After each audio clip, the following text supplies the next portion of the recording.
ಬೆರಗಿಗೆ ಜಗದಗಲ ವಚನ ಸಾಹಿತ್ಯದ ಚರಗ ಚೆಲ್ಲಿದ ಪುಣ್ಯಾತ್ಮ. ಶರಣರ ನುಡಿಗಳನ್ನು ಜೀವಂತವಾಗಿರಿಸಲು ಜೀವ ತೇದ ಜೀವ ಸವಿಸಿದ ಅವರ ಕಾಯಕ ಅಜರಾಮರ. ಗಣ್ಯರಿಗೆ ನೆನಪಿಸ್ಕೊಳ್ತೇವೆ.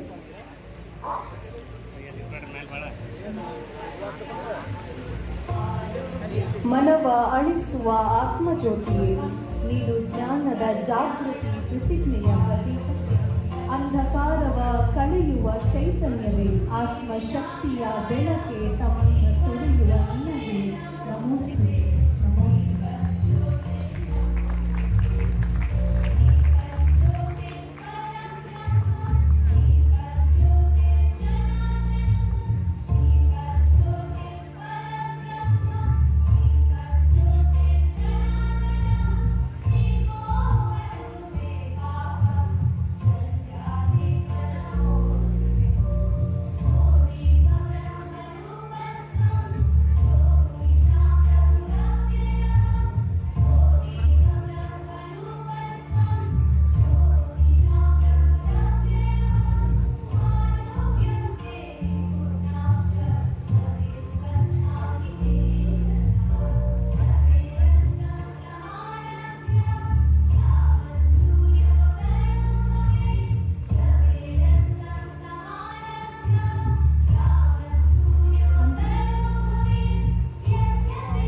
ನನ್ನ ಆತ್ಮೀಯರು ತುಂಬ ಸರಳ ಶ್ರೇಷ್ಠರಾದಂಥ ಸೋಮಲಿಂಗ ಎನ್ನುವರವರಲ್ಲಿ, ಪೊಲೀಸ್ ವರಿಷ್ಠಾಧಿಕಾರಿಗಳಾದಂಥ ಲಕ್ಷ್ಮಣ್ ನಿಂಬರ್ಕಿಯವರಲ್ಲಿ, ಅರುಣ್ ಅವರಲ್ಲಿ, ಕನ್ನಡ ಸಾಹಿತ್ಯ ಪರಂಪರೆಯ ವಿವಿಧ ಆಯಾಮಗಳಲ್ಲಿ ತಮ್ಮ ಹೊಸ ಛಾಪನ್ನು ಮೂಡಿಸಿದಂತಹ ವಚನ ಸಾಹಿತ್ಯ ಯಾವ ಪ್ರಕಾರವಾಗಿ ಭಿನ್ನವಾಗಿ ನಿಲ್ತದೆ ಅಂತಕ್ಕಂಥದ್ದನ್ನ ಅತ್ಯಂತ ಅಧ್ಯಯನಾತ್ಮಕವಾಗಿ ಮಾಡಿ ತೋರಿಸಿದಂತಹ ಕ್ರೀತಿ ಸ್ವಾಗತವನ್ನು ಕೋರ್ತೇನೆ.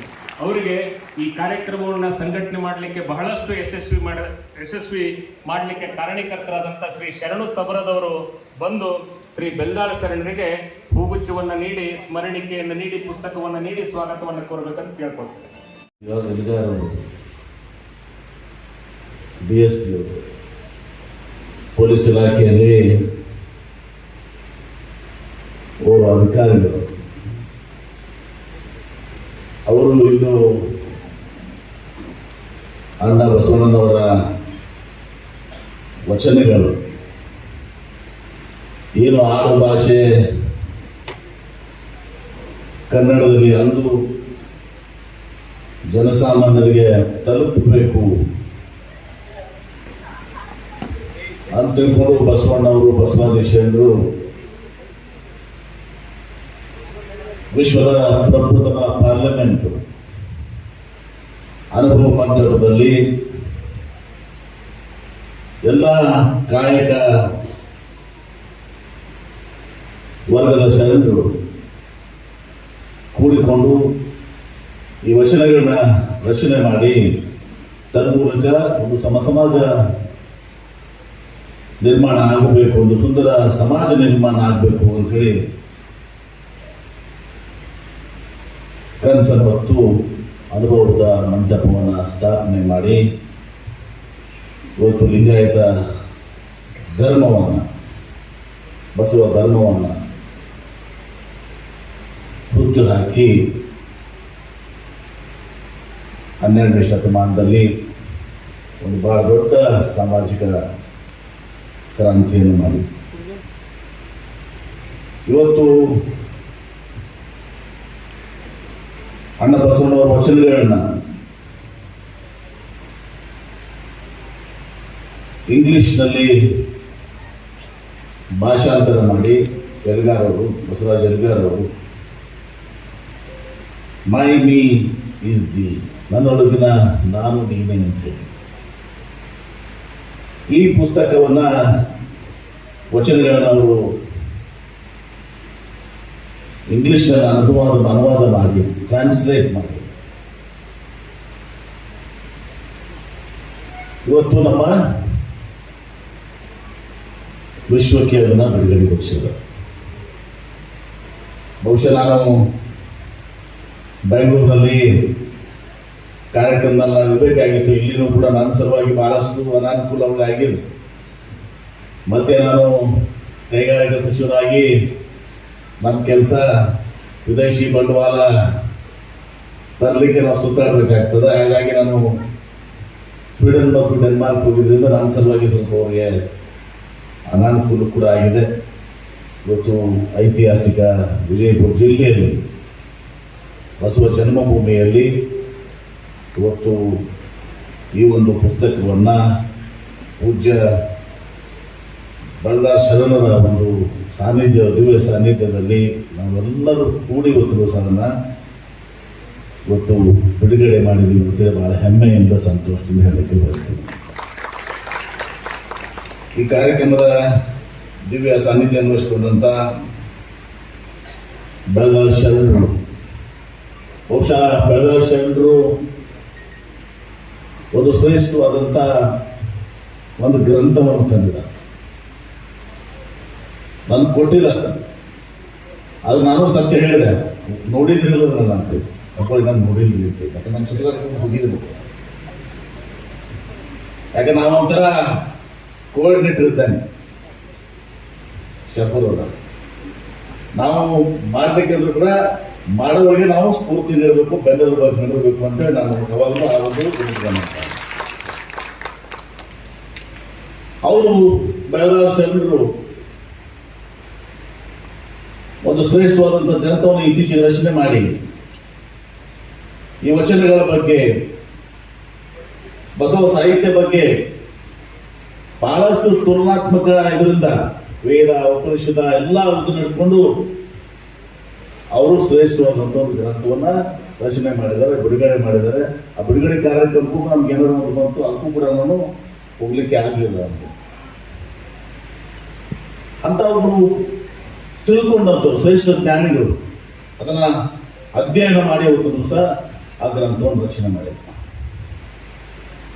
ಇವತ್ತು ಈ ಕಾರ್ಯಕ್ರಮದಲ್ಲಿ ಉದ್ಘಾಟಕರು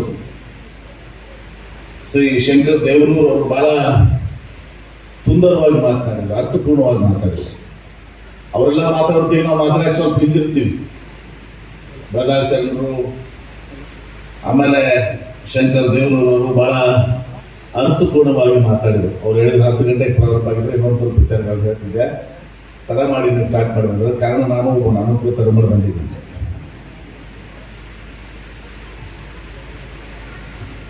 ಅರುಣ್ ಶಾರ್ಪುರ್ ಅವರು ಈ ಯುವ ನಮ್ಮ ಮಕ್ಕಳಿಗೆ, ಮುಂದಿನ ಪೀಳಿಗೆಗೆ ಮೌಲ್ಯಾಧಾರಿತ ಶಿಕ್ಷಣ ಸಿಗಬೇಕು, ನಮ್ಮ ವಚನಗಳನ್ನ ಅವ್ರಿಗೆ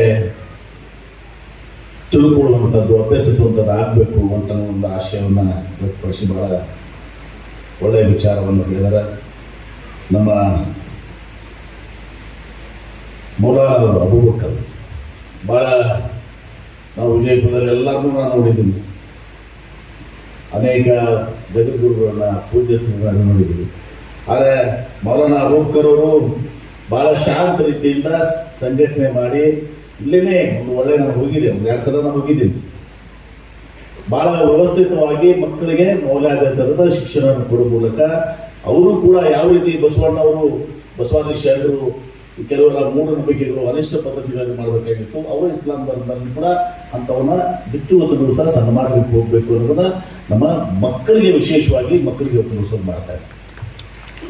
ಅವ್ರು ಹೇಳಿದ್ರು, ಈಗ ನಾವು ಈಗ ಒಂದು ಜೂನಿಯರ್ ಕಾಲೇಜ್ನು ಪ್ರಾರಂಭ ಮಾಡಬೇಕಂದ್ರೆ ಅಮುಕ ಸರ್ ನಿಶ್ಚಿತವಾಗಿಯೂ ಕೂಡ ಜಾಗ ನಾವು ನಿಮಗೆ ಕೊಡ್ತೀವಿ, ಅದ್ರ ಬಗ್ಗೆ 2 ಮಾತಿನ ತಾವು ತಮ್ಮ ಕಾರ್ಯವನ್ನು ಮುಂದುವರಿಸ್ತೀವಿ.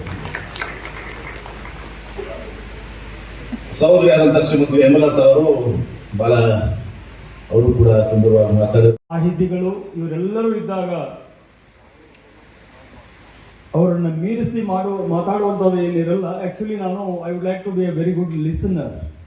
ಅದ್ಭುತವಾದಂತಹ ಅನುಭಾವಿಗಳು ನಮ್ಮ ಮಧ್ಯೆ ಇರುವಾಗ actually everybody is patiently waiting for ಬೆಲ್ಲಾರ್ ಶರಣರು ಅವರ ಆಶೀರ್ವಚನಕ್ಕಾಗಿ ಮತ್ತು ಎಂ ಬಿ ಪಾಟೀಲ್ ಸಾಹೇಬರ ಮಾತು ಕೇಳೋಕ್ಕಾಗಿ ಎಲ್ಲರೂ ವೇಟ್ ಮಾಡ್ತಾ ಇದ್ದಾರೆ. And I would like to use this opportunity to thank all those who have made this work possible. ಈ ಒಂದು ಕೃತಿ ಈ ರೂಪವನ್ನು ಪಡಿಬೇಕಾದ್ರೆ, ಈ ಒಂದು ಇದಕ್ಕೆ ಬರಬೇಕಾದ್ರೆ ಇದರಲ್ಲಿ ಯಾರ್ಯಾರು ಯೋಗದಾನವನ್ನು ನೀಡಿರುವವರೆಲ್ಲರಿಗೂ ಒಂದು ಧನ್ಯವಾದವನ್ನು ಹೇಳಲಿಕ್ಕೆ ನಾನು ಈ ಅವಕಾಶವನ್ನು ಉಪಯೋಗಿಸಿಕೊಳ್ತೇನೆ. ಮೋರೋನಿ ನಾ ಈ ಪುಸ್ತಕವನ್ನು ಬರೆದಿದ್ದು ಸಾಕಷ್ಟು ಜನರಿಗೆ ಹೇಳ್ತಿದ್ದೆ, ನಾನು ಈ ಪುಸ್ತಕವನ್ನು ಬರೆದಿದ್ದು ವಚನಗಳನ್ನು ಟ್ರಾನ್ಸ್ಲೇಟ್ ಮಾಡಿದ್ದು ನಿಮಗಾಗಿ ಅಲ್ಲ, ನಿಮ್ಮ ಮಕ್ಕಳಿಗಾಗಿ ಅಂತೇಳಿ. ಏನಾಗಿದೆ, ನಮ್ಮಲ್ಲಿ ಸಾಕಷ್ಟು ಈ ಥರ ಸಾಹಿತ್ಯಗಳು ಇದ್ದಾಗೂ ಕೂಡ ನಾವು ಬೇರೆ ಸಾಹಿತ್ಯಕ್ಕೆ ಬೇರೆ ಇದಕ್ಕೆ ನಮ್ಮ ಮಕ್ಕಳು ಮನಸ್ಸೋಲುವ ಸಂದರ್ಭದಲ್ಲಿ ನಾವೇನು ಮಾಡಬೇಕಾಗತ್ತೆ, ನಮ್ಮಲ್ಲಿ ಏನಿದೆ ಅದನ್ನು ನಮ್ಮ ಮಕ್ಕಳಿಗೆ ಟ್ರಾನ್ಸ್ಲೇಟ್ ಮಾಡಿಕೊಡ್ಬೇಕಾಗತ್ತೆ. ಎಲ್ಲ ಮಕ್ಕಳು ಇಂಗ್ಲೀಷ್ ಮಾಧ್ಯಮವನ್ನು ಓದುವ ಈ ಸಂದರ್ಭದಲ್ಲಿ ವಚನಗಳು ಅಂದ್ರೇನು, ವಚನಗಳು ಅಂದ್ರೆ ಏನಿಲ್ಲ, ಸದ್ವಿಚಾರಗಳು, ಕೊಲಬೇಡ ಹುಸಿ ನೋಡಬೇಡ, ಇವನಾರವ ಏನು ಬಂದಿರಿ ಹದಳವಿದ್ದರೆ, ಇಂಥೆಲ್ಲ ಸದ್ವಿಚಾರಗಳಿವು. ನನ್ನ ವಚನ ಪುಸ್ತಕ, ನನ್ನ ಈ ಟ್ರಾನ್ಸ್ಲೇಷನ್ ಪುಸ್ತಕ ಸ್ಟಾರ್ಟ್ ಆಗುವುದೇ ಅಂಬೇಡ್ಕರ್ ಅವರ ಕೋಟ್ನಿಂದ. Cultivation of human mind is the ultimate aim of existence ಅಂತ. ಮನುಷ್ಯನ ಅಸ್ತಿತ್ವದ ಕೊನೆಯ ಗುರಿ ಏನಪ್ಪಾ ಅಂತಂದ್ರೆ ಮಾನಸಿಕ ಕೃಷಿ ಅಂತ. ಏನು ಮಾನಸಿಕ ಕೃಷಿ ಇದೆ? ಒನ್ಸ್ ಅಗೇನ್, ಮಾನಸಿಕ ಕೃಷಿ ಅಂತಂದ್ರೆ ಏನೇನು ನಮ್ಮ ಮನಸ್ಸಿಗೆ ಕೊಳೆ ಅನ್ನೋದು ಹತ್ತಿರುತ್ತಲ್ಲ ಅದನ್ನು ತೆಗೆಯುವುದು. ಕೊಲಬೇಡ, ಹುಸಿಯ ನುಡಿಯಲು ಬೇಡ, ಮುನಿಯಬೇಡ, ಅನ್ನರಿಗೆ ಆಶ್ರಯ ಪಡಬೇಡ, ತನ್ನ ಬಣ್ಣಿಸಬೇಡ, ಇದಿರು ಹಳಿಯಲು ಬೇಡ, ಇದೇ ಅಂತರಂಗ ಶುದ್ಧಿ, ಇದೇ ಬಹಿರಂಗ ಶುದ್ಧಿ, ಇದೇ ಕೂಡಲ ಸಂಗಮ ದೇವನನ್ನ ಒಲಿಸುವ ಪರಿ, ಇದು ಏನಿದಲ್ಲ ಮಾನಸಿಕ ಕೃಷಿ. ಇವನಾರವ ಎಂದೆನಿಸಿದರಯ್ಯ, ಇವನಮ್ಮವ ಎಂದೆನಿಸಯ್ಯ, ಕೂಡಲ ಸಂಗಮ ದೇವ ನಿಮ್ಮ ಮನೆಯ ಮಗನೆಂದೆನಿಸಯ್ಯ. ನೀವು ಸುಮಾರು 40-50 ಸಾವಿರ ವಚನಗಳನ್ನು ನೋಡ್ಬಿಟ್ರೆ ಅದು ಏನಿಲ್ಲ ಮಾನಸಿಕ ಕೃಷಿ. ಪತಂಜಲಿಯ ಯೋಗ ಸೂತ್ರವನ್ನು ಓದ್ತಿರ ಮಾನಸಿಕ ಕೃಷಿ. ಮಾನಸಿಕ ಕೃಷಿ ಬಿಟ್ರೆ ಏನಿಲ್ಲ. ಅಂಬೇಡ್ಕರ್ ಅವರು ಯಾವ ಎತ್ತರಕ್ಕೆ ಏರಿದ್ರು ಅಂದ್ರೆ ಒಂದು sentence, cultivation of mind should be the ultimate aim of human existence ಅಂತ ಏನು ಬರೀತಾರೆ. ನಾನು ಪುಸ್ತಕ ಸ್ಟಾರ್ಟ್ ಆಗೋದು ಆ ಸೆಂಟೆನ್ಸ್ ಸ್ಟಾರ್ಟ್ ಆಗುತ್ತೆ. ಸಾರಿ ಅಧ್ಯಾತ್ಮದ ಒಂದು ತಳಹದಿ ಗುರಿ ಆ ಒಂದು ವಾಕ್ಯ. ಯಾವ ಲೆವೆಲ್ಗೆ ಡಾಕ್ಟರ್ BR ಅಂಬೇಡ್ಕರ್ ಅವರು ಸಾಮಾಜಿಕ ಸುಧಾರಕರಾಗಿದ್ರು, ಅದೇ ಲೆವೆಲ್ಗೆ ಆಧ್ಯಾತ್ಮಿಕ ಒಬ್ಬ ಸಾಧಕರು ಕೂಡ ಆಗಿದ್ರು, ಅಧ್ಯಾತ್ಮದ ಆ ಎತ್ತರಕ್ಕೆ ಏರಿದ್ರು. ಇಂತಹ ಕಲ್ಟಿವೇಶನ್ ಆಫ್ ಮೈಂಡ್ಗೆ ಬೇಕಾದಂತಹ ಸರಕು ನಮ್ಮಲ್ಲಿ ಸಾಕಷ್ಟು ಇರುವಾಗ ನಾವು world famous thoughts, world famous visions, ಇನ್ನೊಂದು ಮತ್ತೊಂದು ಏನೇನೋ ಓದ್ಕೊತ ಹೋಗ್ತಿರ್ತೀವಿ. ಅದಕ್ಕೆ ನಾನು ವಿಚಾರ ಮಾಡಿದೆ, ನಮ್ಮಲ್ಲೇ ಸುಮಾರು 40-50 ಸಾವಿರ ವಚನಗಳಲ್ಲಿ ಸದ್ವಿಚಾರಗಳನ್ನು ಬಸವಾದಿ ಶರಣರು ಹುದುಗಿಸಿಟ್ಟಾಗ ನಮ್ಮ ಜೀವನವನ್ನು ದೇವನೆತ್ತರಕ್ಕೆ ಎತ್ತರಿಸುವಂತಹ ವಿಚಾರಗಳು ವಚನಗಳಲ್ಲಿ ಇದ್ದಾಗ ನಾವು ಏನೇನೋ ನೋಡ್ತಾ ಇದ್ದೇವಲ್ಲ. ಬಸವಣ್ಣ ಒಂದ್ ಕಡೆ ಹೇಳ್ತಾರ, ಊರ ಮುಂದೆ ಹಾಲ ಹಳ್ಳ ಹರಿಯುತ್ತಿರಲು ಓರೆಯಾಗನ ಬೆಣ್ಣಲಿ ಹರಿಯಲೇಕಯ್ಯ, ಲಜ್ಜೆಗಿಡಲೇಕೆ ನಾನು ಗಿಡಲೇಕೆ, ಕೂಡಲ ಸಂಗಮ ದೇವ ನುಳ್ಳ ನಕ್ಕರ ಬಿಜ್ಜಳನ ಬಂದಾರ ನನಗೆ ಕಯ್ಯ ಅಂತ. ಊರ ಮುಂದೆ ಹಾಲ ಹಳ್ಳ ಹರಿಯಾಗತ್ತೈತೆ, ನಮ್ಮ ಮನೆ ಮುಂದೈತೆ, ನಮ್ಮ ಮನೆ ಆಗೈತಿ, ಬಸವಣ್ಣನ ಫೋಟೋ ಒಳಗಿಟ್ಕೊಂಡಿವು, ತತ್ವಗಳನ್ನ ಕಟ್ಟೆ ಮೇಲೆ ಇಟ್ಟವು, ತತ್ವಗಳು ಗಾಳಿಗೆ ಹಾರಿ ಹೊಂಟಾವು. ತತ್ವಗಳು ಗಾಳಿಗೆ ಹಾರಿ ಹೋಗಿನ ಮೊದ್ಲ ಇವುಗಳನ್ನ ಇಂಗ್ಲಿಷ್ಗೆ ಭಾಷಾಂತರ ಮಾಡಿ ನಮ್ಮ ಮಕ್ಕಳಿಗೆ, ಹೊರದೇಶದಲ್ಲಿರುವ ನಮ್ಮವರ ಮಕ್ಕಳಿಗೆ ಮತ್ತು ಈ ವಚನ ಸಾಹಿತ್ಯವನ್ನು ಅಧ್ಯಯನ ಮಾಡಬೇಕಂತ ಏನು ಯಾರಿಗೆ ಆಸೆ ಇದೆ, ವೆಸ್ಟರ್ನ್ಸ್ ಲೈಕ್ ಪ್ರೊಫೆಸರ್ ಗಿಲ್ ಇಂಥವ್ರಿಗೆ ಯಾರ್ಯಾರಿಗೆ ಇಷ್ಟಪಡ್ತಾರೆ ಅವ್ರಿಗೆಲ್ಲರಿಗೂ ಈ ವಚನ ಸಾಹಿತ್ಯವನ್ನು ಕೊಡಬೇಕನ್ನೋ ಒಂದು ಉದ್ದೇಶದಿಂದ ಈ ವಚನಗಳನ್ನು ಟ್ರಾನ್ಸ್ಲೇಟ್ ಮಾಡಿದ್ದೇನೆ ಅಂತಂದ್ರೆ ಅದು ನಂದು ಮತ್ತು ಸೊಕ್ಕಾಗುತ್ತೆ. ಅದು ಮಾಡಿದೆನೆಂಬರು ಮನದಲ್ಲಿ ಹೊಳೆದರೆ ಏಡಿಸಿ ಕಾಡಿತ್ತು ಶಿವನ ಡಂಗುರ ಅಂತ ಹೇಳುವಂಗ ಅವನು ಮಾಡಿಸಿದ್ದಾನೆ. ಇಂಟ್ರೊಡಕ್ಷನ್ಲಿ ಬರೆದಿದ್ದೇನೆ ನಾನು, I am a pen, the ward the pender, my knee is the ಅಂತೇಳಿ. ಸುಮ್ಮನೆ ನಾವು ಒಂದು ಇನ್ಸ್ಟ್ರೂಮೆಂಟ್ ಆಗಿರ್ತೀವಿ, ಅವನು ಹರಿಸ್ತಿರ್ತಾನೆ, ಆ ಥರ ಹರಿದಿದ್ದೀವಿ. ಇದನ್ನು ಸಾಧ್ಯವನ್ನಾಗಿ ಮಾಡಿಸಿದವರು ಸಾಕಷ್ಟು ಜನರಿದ್ದಾರೆ. ಮೊಟ್ಟ ಮೊದಲನೇದಾಗಿ ಎಲ್ಲರ ಪ್ರತಿಯೊಬ್ಬರ ಜೀವನದಲ್ಲಿ 3 ಋಣಗಳನ್ನು ನಾವು ತೀರಿಸಬೇಕಾಗುತ್ತೆ. ಫಾಸ್ಟ್ ಆಗಿ ಮುಗಿಸ್ಬಿಡ್ತೇನೆ, ಇದನ್ನು ಹೇಳಲೇಬೇಕಾಗಿದೆ ನಾನು. 1 ತಂದೆ ತಾಯಿಯ ರಿಣ, 2 ಗುರುವಿನ ರಿಣ, 3 ಸಮಾಜದ ರಿಣವನ್ನು ನಾವು ತೀರಿಸಬೇಕಾಗುತ್ತೆ. ನನ್ನ ತಂದೆ ತಾಯಿ ಅವರು ತಮ್ಮ ಜೀವನದಿಂದ ಮಾರ್ಗದರ್ಶನವಾದರು ನಮಗೆ. By the way they lived ಐತಲ್ಲ, ಇಟ್ ಇನ್ಫ್ಲೂಯೆನ್ಸ್ಡ್ ಅವರ್ ಲೈಫ್. ನನ್ನ ತಂದೆ ತಾಯಿ ಪ್ರಸ್ತುತ ಈಗಿಲ್ಲ. ನನ್ನ ಚಿಕ್ಕಪ್ಪ ಇದ್ದಾರೆ. ನನ್ನ ಚಿಕ್ಕಪ್ಪ ಈಗ ನಮ್ಮ ಮಧ್ಯದಲ್ಲಿ ಇದ್ದಾರೆ. ಅವ್ರನ್ನ ನಾನು ವೇದಿಕೆಯ ಮೇಲೆ ಬರಮಾಡ್ಕೋತೇನೆ. ನನ್ನ ಚಿಕ್ಕಪ್ಪ ಅವ್ರು ಬರಬೇಕು. ಅವರಿಗೆ ಸಂಘಟಕರು ಒಂದು ಸನ್ಮಾನ. ಅದೇ ರೀತಿ ನನ್ನ ಕಲಿಸಿದ ನನ್ನ ಗುರುಗಳಿದ್ದಾರೆ. ನಾನು ಒಳ್ಳೆಯ ಕೆಲಸವನ್ನು ಪ್ರೈಮರಿ ಸ್ಕೂಲ್ನಲ್ಲಿ ಒಳ್ಳೆಯ ಕೆಲಸವನ್ನು ಮಾಡಿದಾಗ ಬೆನ್ನು ತಟ್ಟಿ, ಉಡಾತನ ಮಾಡಿದಾಗ ಬೆನ್ನ ಮೇಲೆ ಬುದ್ಧಿ ಹೇಳಿದ ನಮ್ಮ ಕುಂಬಾರ್ ಸರ್ ಇದ್ದಾರೆ, ಪ್ರೈಮರಿ ಸ್ಕೂಲ್ ಟೀಚರ್. ವಿಶೇಷವಾಗಿ ಇವತ್ತು ಬರಮಾಡ್ಕೊಂಡಿದ್ದೇನೆ ಅವರಿಗೆ. ನಿಮ್ಮೆಲ್ಲರಿಗೂ ಇವತ್ತು ನಾನು ಏನಾದರೂ 4 ಅಕ್ಷರ ಕಲ್ತಿದ್ರೆ ಅದರ ಮೂಲ ರೂವಾರಿ ಯಾರು ಅಂದ್ರೆ ನಮ್ಮ ಕುಂಬಾರ ಗುರುಗಳು. ಕೈ ಕಲ್ಬೇಕು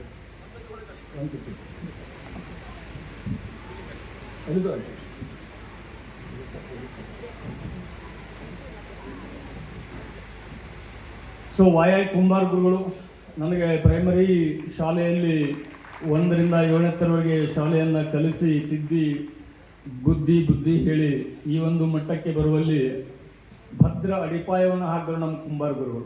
ಆಗಿನ ಕಾಲದ ಶಿಕ್ಷಕರೆಲ್ಲ ಹೆಂಗಿದ್ರು ಅಂತಂದ್ರೆ ಆ ಶಿಷ್ಯನ ಶ್ರೇಯಸ್ಸನ್ನು ತಮ್ಮ ಶ್ರೇಯಸ್ಸು ತಮ್ಮ ಮಗಳಿಗಿನ ಹೆಚ್ಚಿಗೆ ಜಾಸ್ತಿ ಅವರು ತಮ್ಮ ವಿದ್ಯಾರ್ಥಿಗಳನ್ನ ಪ್ರೀತಿಸಿ ಶಿಕ್ಷಣ ಕೊಡ್ತಿದ್ರು. ಅದರ ಪ್ರಭಾವ ಇವತ್ತು ನಮ್ಮ ವಿದ್ಯಾರ್ಥಿಗಳ ಮೇಲೆ ಆಗ್ತಿತ್ತು. ಸೊ ನನಗೆ 1ನೇದಿಂದ 7ನೇ ತರವರೆಗೆ ಶಾಲೆಯನ್ನು ಕಲಿಸಿದ ನನ್ನ ಗುರುಗಳು YI ಕುಂಬಾರ್ ಗುರುಗಳು. ಇವತ್ತಿಗೂ ಸಹಿತ ಆ ಗುರು ಅನ್ನೋ ಏನು ಭಕ್ತಿ ಏನಿದೆಯಲ್ಲ ನಮ್ಮ ಎದೆಯಿಂದ ಅದೆಲ್ಲೂ ಮಾಸಿಲ್ಲ. ಯಾಕಂದ್ರೆ ಆ ಟೈಪ್ ಅವರು ಆ ಲೆವೆಲ್ಗೆ ಶಿಕ್ಷಣವನ್ನ ನಮಗೆ ಕೊಡ್ತಿದ್ರು. ಈ ಒಂದು ಕೃತಿಯನ್ನ ಸಾಧ್ಯ ಅಧ್ಯಕ್ಷತೆಯನ್ನು ವಹಿಸಿರ್ತಕ್ಕಂಥ ಈ ಜಿಲ್ಲೆಯ ಉಸ್ತುವಾರಿ ಸಚಿವರು ಶರಣ ಸಾಹಿತ್ಯದ ಬಗ್ಗೆ ತುಂಬ ಪ್ರೀತಿ ಮತ್ತು ಆಸಕ್ತಿ ಇಟ್ಟುಕೊಂಡಂತಹ ಬಸವಣ್ಣನವರ ಸಮಗ್ರ ವಚನಗಳ ಹೊತ್ತಿಗೆ ಈ ಮೈ ಮೀ ಈಸ್ ದಿ ಕೃತಿಯ ಲೋಕಾರ್ಪಣೆ. My me is the truth eternal. It is a spiritual essence to the human life. It is true essence of divinity, the milestone in a world of Basava and Sharana Sahitya.